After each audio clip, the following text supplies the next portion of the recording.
Hello, and on today's live show, my normal catch up on what the news is going on around the Pico world. As you know, there really is only one piece of news, and that's that we've got a Pico 2 has been launched, and the RP2040 processor that it's based on. So we will talk a lot about that as I go through today's live show. And we'll touch on the projects and things that I've been working on and the other pieces of stuff that I think is exciting. And of course, answer any of your questions or any questions. I'll try to answer any of your questions anyway. Can't always promise to answer everything. So, hi, I'm John, your concierge to the world of the Raspberry Pi Pico, IoT, robotics, and other fun tech. And welcome to my channel. This is my live stream. It's a little bit more of a relaxed view and chat with you guys, and a bit more of an opportunity to have an interactive conversation rather than all of my sort of other video broadcasts. If this is the first time you've joined me, welcome and thank you very much for joining. If you're returning, that's even better. Thank you very much for coming back. I do really appreciate it. And please remember to subscribe if you're not already subscribed, like and engage with the channel. I really appreciate that. So where are we? What's next on my things to talk about? Yes. So how are we? I hope you're all going well. It's the summer here in the UK, or as much as summer as we ever get. It's been pouring down with rain the last 2 days. But a little bit more of a downtime, but then August really hasn't been quite as much of a downtime as I thought. I thought I was going to have a little bit of time off, watch the Olympics, go to my nephew's wedding. Hi Ben, if your hope married life is treating you well. Yes, so there I was at my nephew's wedding in August, enjoying the day, looking at my phone while they were signing the register, only to see that Pico 2 had just been announced. So that was great. Good timing. So I had a busy day the next day trying to put out some content for you guys to tell you what I thought of Pico 2 and the RP2040. So yeah, all good. Hope your August has been equally exciting.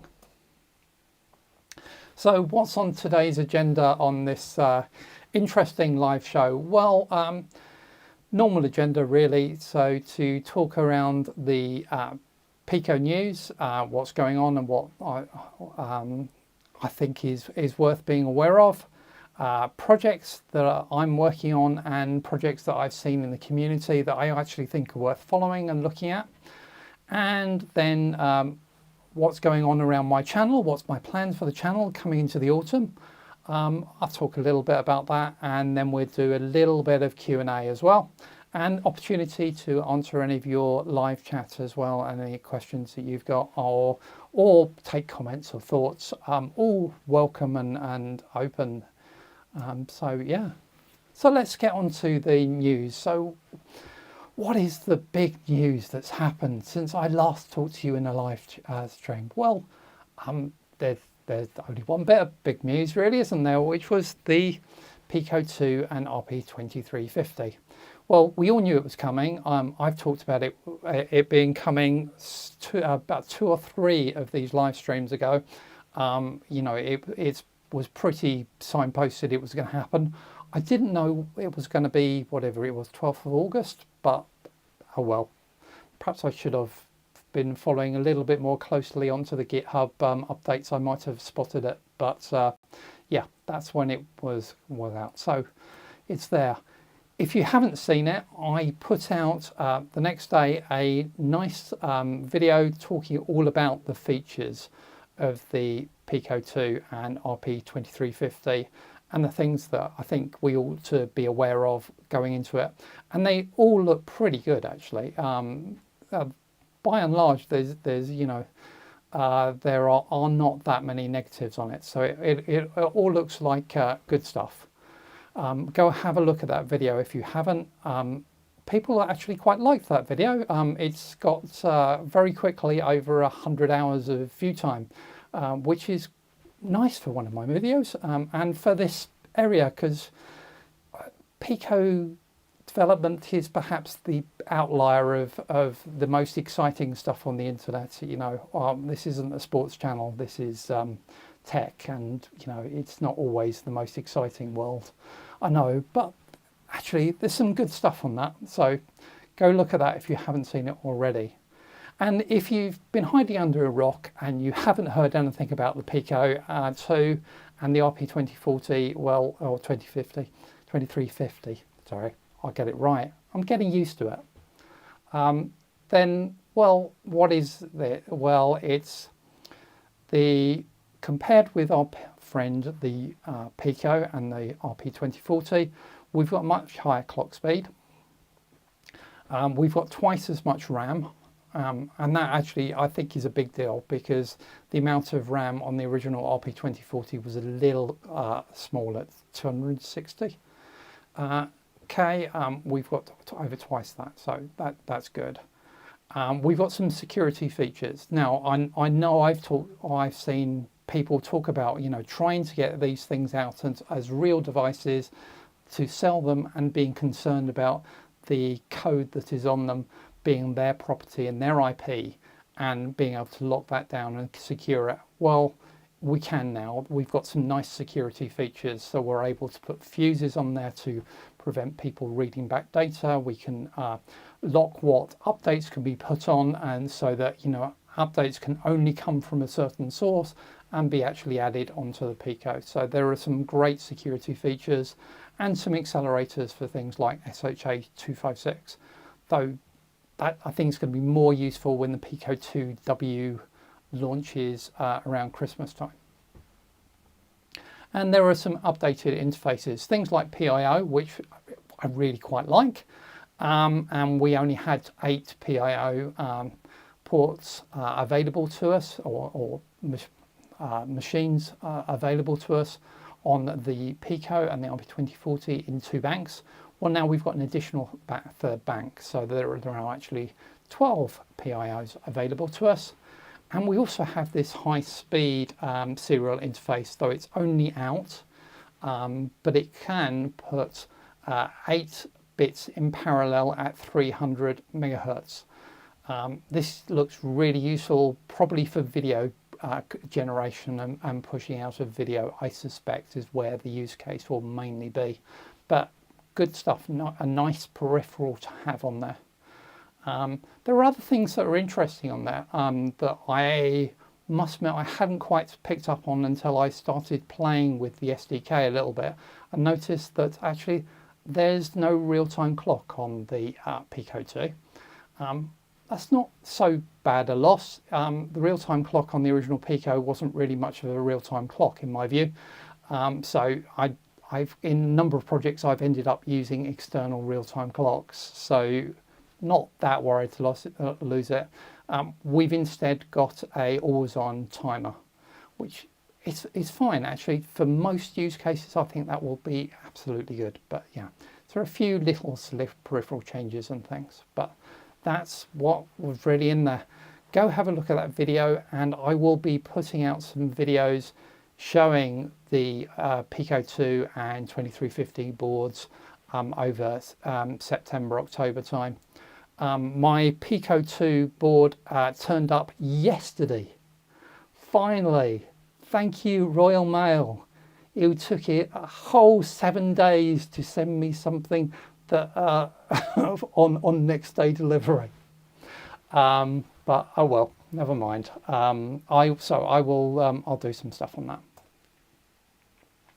So other bits of news, well, I've already mentioned the Pico 2W. We now know that that's coming out at the end of the year.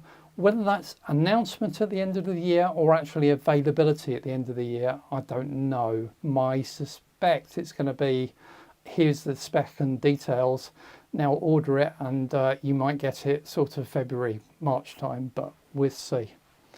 Saying that, actually, the Pico 2 from 14th to having one now at the end of the month, it's only about two and a half weeks, so actually it's been pretty quick. And if the same is true of the Pico 2W, that would be even greater. If it's nice and backwards compatible with everything else, that will also be great. So yeah. The other thing coming out, I guess, in parallel with this is of course a new version of the SDK. And we've got the SDK version 2.0.0 that is now out.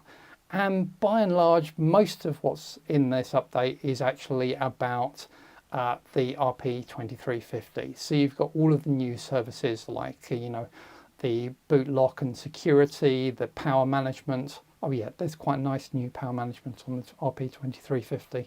You can get the amp draw of the processor down way lower than we could on an RP2040. It's quite nice. There's the always on timer. There's a floating point, double precision floating point unit, which is great. I did a little bit of test actually this morning on my new Pico 2. You probably remember I did a video a while ago on calculating the value of pi to 1,000 decimal places, and I could get a Pico to do about 180 of those per minute. Well, on a Pico 2, I can do 381 of those a minute. I'll do a video on this at some point, I'm sure. But yeah, the floating point unit actually has a huge effect on the performance of code like that.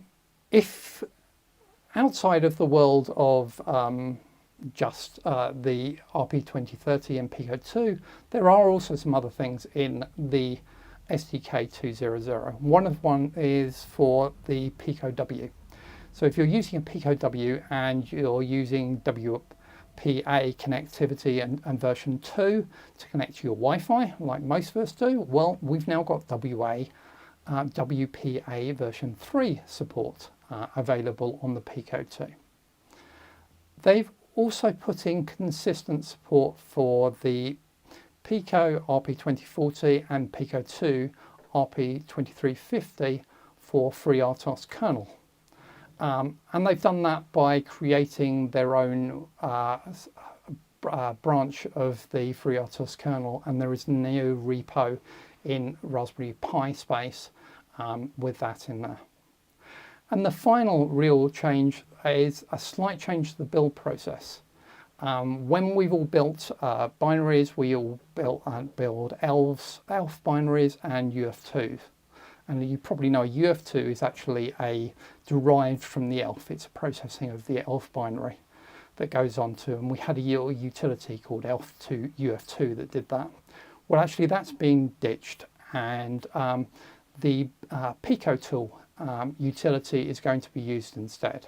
Now that could be nice because actually we can set that up in a way where we don't have to recompile all that and rebuild that for every single one of our projects. And I'll explain how to do that in a future video as well. So that's roughly what's in the SDK 2.0.0. As a sort of high level, I'll do a proper video on this, I promise. So that really was the big news. It is August. It is, it's a quiet month. Shouldn't be much going on apart from new launch of the major processor I'm actually interested in and following. But yeah, did I miss anything else? If I did, please do let me know, and we can see where we go from there. And I will try, if I have missed anything, then I will try and get that into a future update or something. So please do let me know. So projects, let's talk about what's the projects going on and what have I been working on and things. Well, as I repeatedly say on this channel, on this live stream, actually you've seen a lot of the live stuff of the projects I do because I put a lot of them out there. But let's just go through some of the stuff that I've been working on over the last few months. So, since we last talked, you've seen me talk about how to actually put the Pico into a dormant state and sort of hibernate it. And that was really going to be important for a project I had in mind to do around battery and solar powered. Actually, that ain't going to work, and I've had to change strategy a bit. So we'll come back to that because there's a second video on that very subject. I also put out a video talking about Python, and this first real Python video I've done in Pico space. But people keep on telling me, well, couldn't you do this in Python? Why haven't you done that in Python? It's much easier to do that in Python.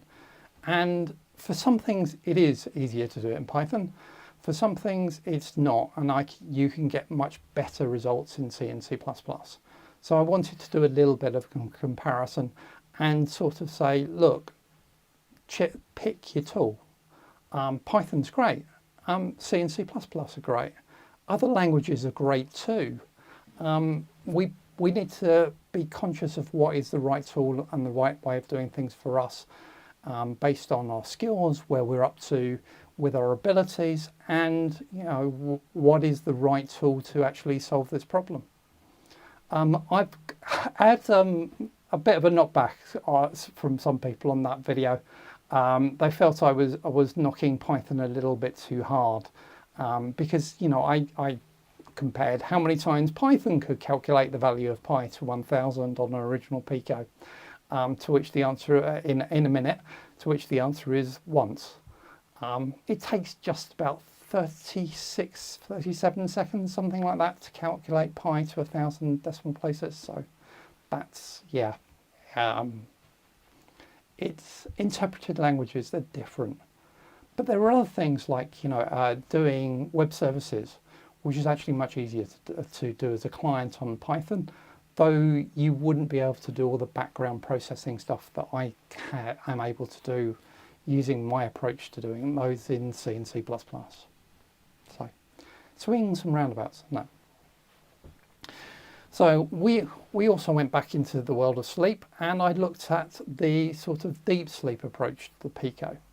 Now this is what I'm actually going to end up using on our future project, because I'm able to actually have some bits of the processor working, and the bit I wanted was actually a counter. So I need to count signals coming from a sensor, and I can do that while the processor is asleep using deep sleep mode. So that's what I'm going to do. So current wise, whereas dormant is about 0.7 milliamps, deep sleep is about 1.6 or 1.5 milliamps. So it's quite, you are talking about a lot more current. That's compared with a Pico that's fully awake, that's really around 22 milliamps. So you're still getting a large saving. And the other video I've put out is one of me playing with my Pi Pico W base lightsaber. So this is a project that I came back to. It's the project I actually did at the very beginning of playing around with the Raspberry Pi, pre-Pico W and anything. And I built an IoT lightsaber as a wall light. So I've gone back to that and redone the code, redone my adjusted my circuit board design so that I could actually run it on a Pico W, and yeah, I've done a much more in-depth video, really just talking about that. Back in the day when I actually did my original lightsaber, I wasn't quite so focused onto the world of YouTube, so it was nice to get that out there. It's not had a great deal of pickup from the community to watch that video. I'm not quite sure why. Perhaps I'm the only geek who loves Star Wars. I don't know. Do you guys like Star Wars? Is a lightsaber cool? Because I think it is, but perhaps that's just me. Don't know. Answers on a postcard, or answers on an email or message, DM, and let me know. Are lightsabers still cool? I thought they were, but oh well. And finally, batteries, measuring battery voltage. So going back again to that, this battery powered and solar project, I need to be able to measure what the battery current is and how the battery charge is being maintained. And so I was looking at this. This is an interesting space because I read the spec, I implemented what the spec did, and it definitely didn't work.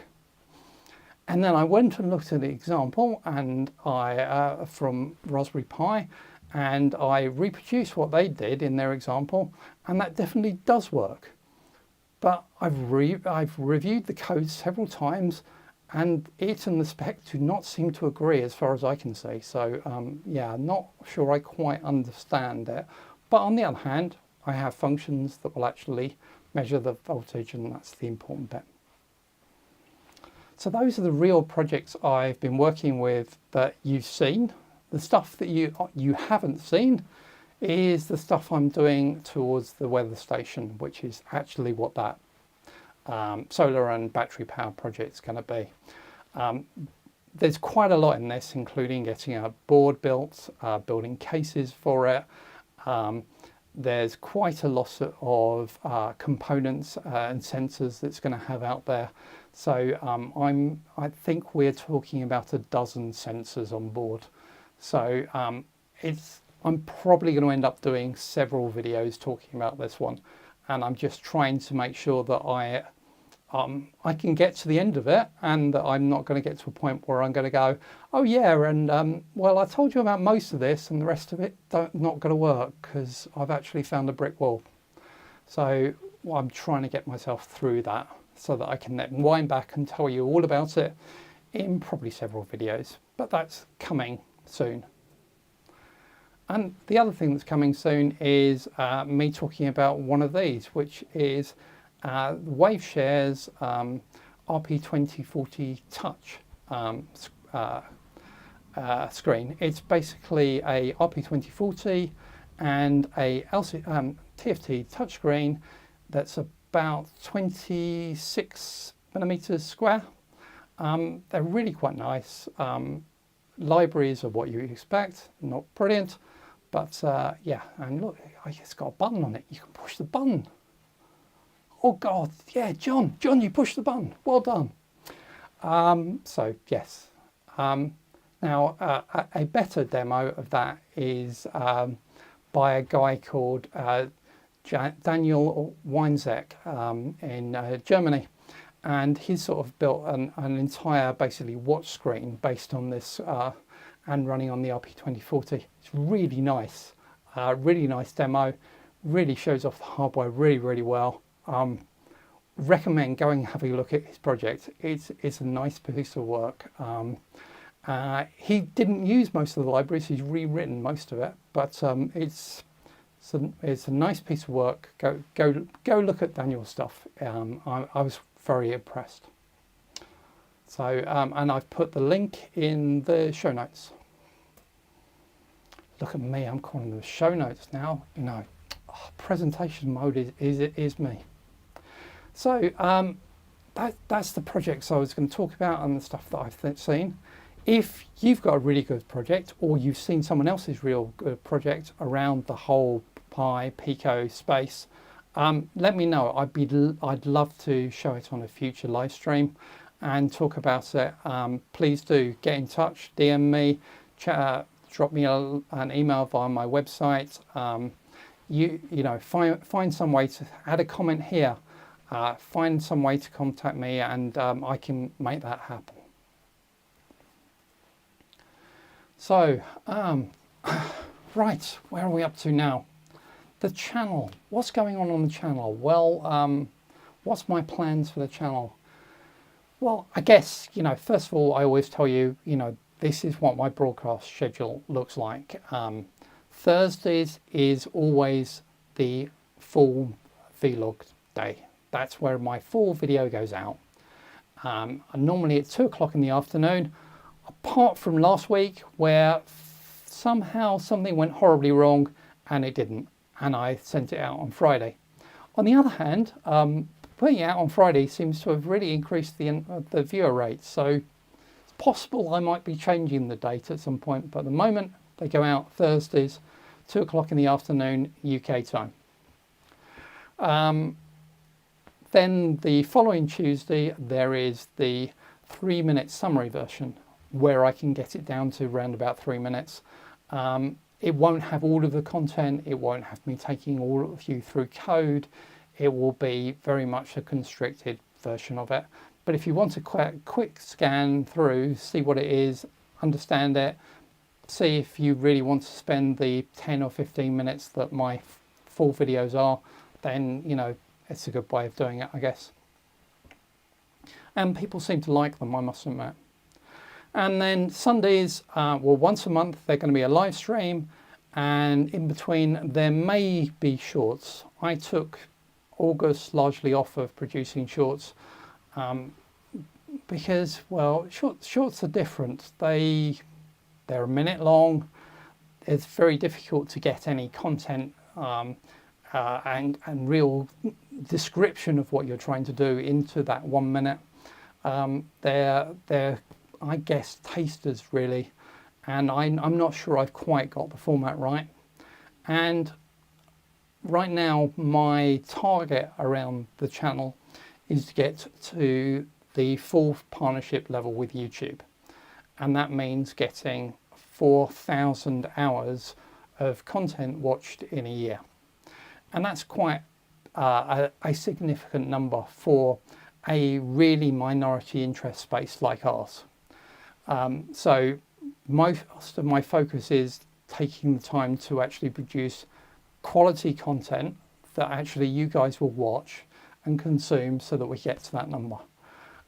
So that's why I'm taking my eye off the ball a little bit around shorts for now. Once I've got to that 4,000 hours, and I'm not far away now, then we can see where we go from there. But at the moment, that's got to be my real target. So that means focusing on getting the quality content that you guys want to watch, because that's how we become successful.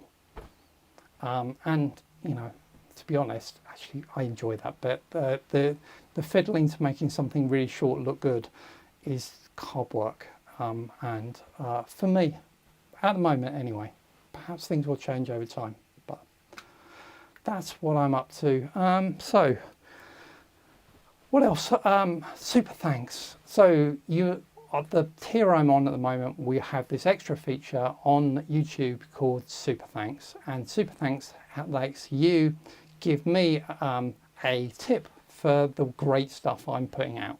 So if you like the video, if it really helps you, if it accelerates your project, accelerates your learning, or you just enjoyed it, you can just tip me, you know, a couple of dollars or lots of dollars, and I can use that for what I'm planning on using it for, which is trying to get myself to the open source conference in San Francisco next year. Whether I manage to get enough money to get myself there or not, I don't know. I have talked about this Super Thanks a lot on every video, and I was beginning to wonder if anyone was ever going to actually click the button. But several people have actually in the last since the last live stream clicked that button, so thank you. If you've given me a tip, if you've actually said thank you for the stuff I've done, thank you. It really makes a huge difference and makes me feel that actually I'm doing the right thing and things are going forward. So please keep doing that. I really appreciate it, and I appreciate all of you watching, and yeah, it's all good. I'm continuing, you know, putting out some reels and some short stuffs on other social media channels. I'm on everything. Perhaps my focus a little bit more in towards Instagram and LinkedIn than the other sites. And I must admit my website needs some work because I haven't done a lot on there recently. So, but those are the other places to find me. And please follow me all of those. My courses are up on Udemy, and remember, you know, my courses and revenue I get from some of the sponsorship is what actually allows me to do this stuff. and to bring this stuff to you, because without that I'd have to be out being an employee slave again, and in that world where my time is paid for and every thought I have is paid for, and releasing stuff onto this world of YouTube and releasing content is really difficult, because yeah, in every company I've worked with, my IP and everything I think about first belongs to the company, and my stuff, yeah, therefore has to take a step back. So there are courses out there on getting started with a Pico, building little projects with your Pico, FreeRTOS as a framework for the Pico, IoT to actually connect MQTT for the Pico W, and web service clients from a Raspberry Pico W as well. And for the next 5 days, and the next 5 days only, they are on sale if you take the voucher codes that I've actually uploaded onto YouTube. There is a link from the show notes to the post on the channel, which actually has all of the codes that you need to buy those at maximum discount. That will be over within 5 days. So if you're interested, please go for it now. So that was the update on the channel, and takes us to Q&A time. So 2 Q&As I wanted to briefly talk about that I've got canned, and then we can do any live Q&As. No live chat at all, though we've had some good concurrent access people on the channel, so thank you very much for watching while I talk. It's much appreciated. So the first one, I talked last time about debug probe and a viewer's comment, question around, is the debug probe from Raspberry Pi worth the money?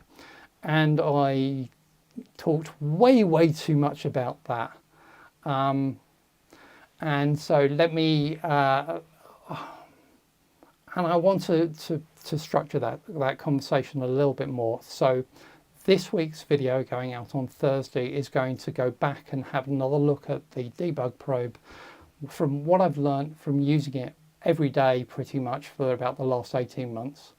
So I've gone back and said, well, actually, this is why I'm not quite as in love with it as I was, and this is where I am. I still like it. It still fits in some really nice spaces, but actually there are other things that I do as well, and I'll tell you all about that on Thursday. So keep an eye out for that. The other question that I had, which I think was really an interesting one, was around DDD and ROS2. So ROS2 is Robot Framework, and whether I'm going to support the control package. Well, and show some demos of how to use the control package. And if you don't remember, this is DDD. It was my DIY dev droid. It's in fact sitting on the shelf behind me. He hasn't been out for a while, I must admit. So am I going to play around with some more ROS2 stuff, including the control package? Yes. When? Not sure. It's got to fit in around everything else I'm trying to do. My plan is largely to try and convert him into a Star Wars droid of some sort, R2-D2-like, though with a lot more sensors on than R2-D2 has in most replication versions. And I will get into the control stack properly, but it's, yeah, no, there isn't a video in the pipeline ready to go. So that was the Q&A. So live Q&A. Does the RP2040 include a hardware divider? On the clocks, I believe so. But certainly there will be one in there around the PWA pulse width modulation library and functionality. Other hardware dividers, There's normally a lot of dividers around the clocks because that's the approach to actually reducing clock speeds. But depends what you mean by hardware divider and which hardware divider you're talking about. So sorry, need a little bit more in the question to be able to give that, and I probably would need to do a bit more research. The RP2350 is pretty new to all of us, I think. But you know, yes, there certainly are dividers on board. There has to be for things like pulse width modulation, which and it's got a hell of a lot of PWM channels actually on the RP2350. We only had 16 available on the Pico 2 and the RP2040. There are, I think it's a 36, but I'd have to check numbers, something like that. It's gone up quite a bit. So there we go. So if there are no more questions, I'd like to, thank you all for watching. Please send in your questions for next time and let me know all the projects you want to put forward that I really should be talking about next time. I'd really appreciate it. And I will, of course, do a live stream in September. Date to be announced very soon. Keep an eye on the channel, subscribe, and then you'll get notified that I'm doing a live stream. And I will see you then. And until then, keep tinkering, and I will see you soon.